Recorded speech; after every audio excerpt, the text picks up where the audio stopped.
So it looks like our Chicago Bears are putting rookie wide receiver Tyler Scott on notice. Let's chop this up and see what's really happening here. But we got to start by looking back a bit first. The snap chart guide is provided by footballguys.com. And if you remember, we put St. Brown on IR on week 6 through 9. I have highlighted on the chart for you. It meant a lot of playing time for Scott.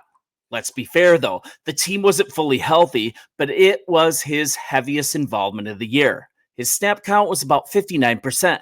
That was third on the team by far. Let's be honest, though, his production wasn't great.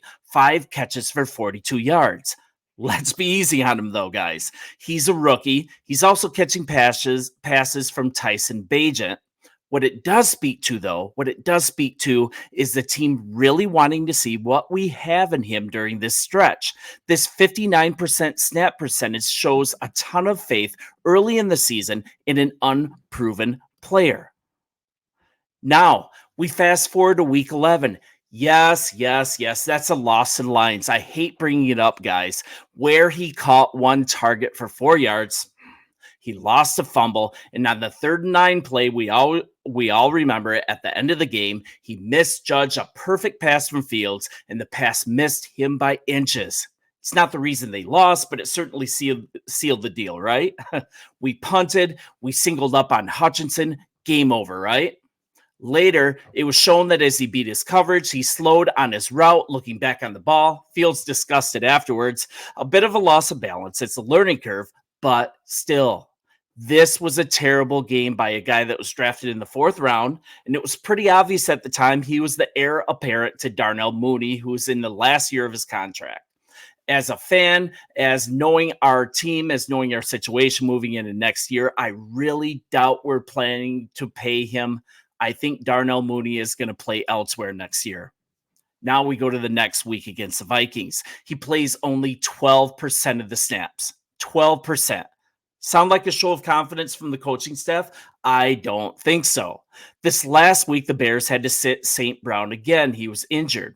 So what's our thought normally? Scott would once again pick up more playing time like he had the last time St. Brown was injured, but the reality, not the case.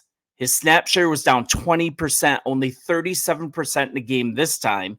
And that's following the Minnesota game that he only played 12% of the snaps. His route percentage was way down as well. He dipped down to 45%.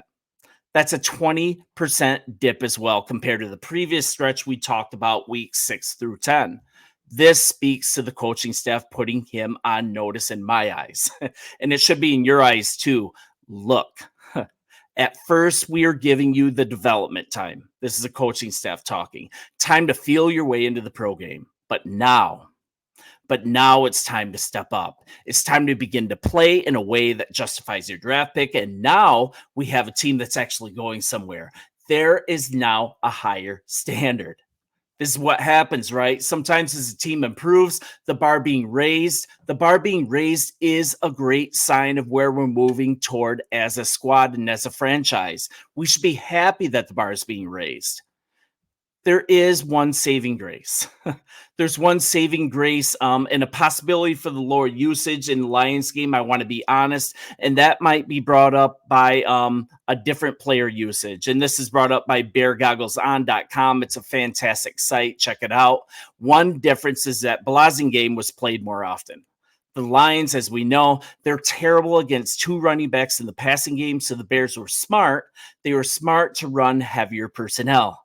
This could be a possible explanation to explain a bit of the dip. So I want to give you a fair representation here, but there's more to back this up. Also of note,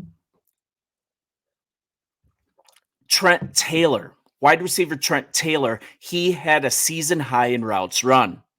Velus Jones, he had the second most routes of the season as well.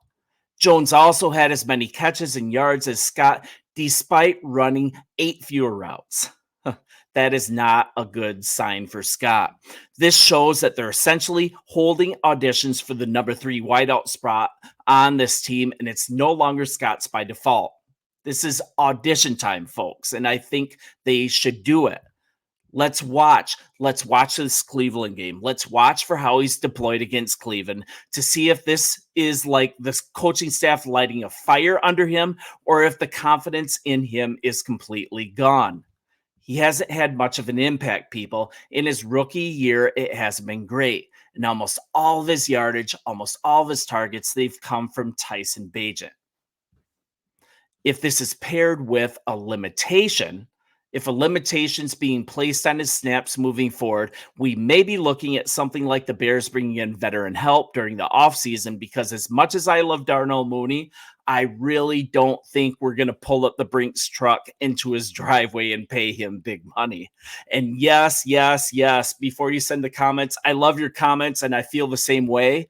If we can draft Harrison Jr., this landscape completely changes at wide receiver and we'll be having a different conversation, but we'll still need a number 3 receiver, right? Even then. So far it looks like Scott isn't the one, so we're going to have to get one. Someone's going to have to step up, so we might as well do auditions right now. And I think right now the coaching staff has Scott on notice. Let me know what you think, friends, and we'll talk soon. See ya.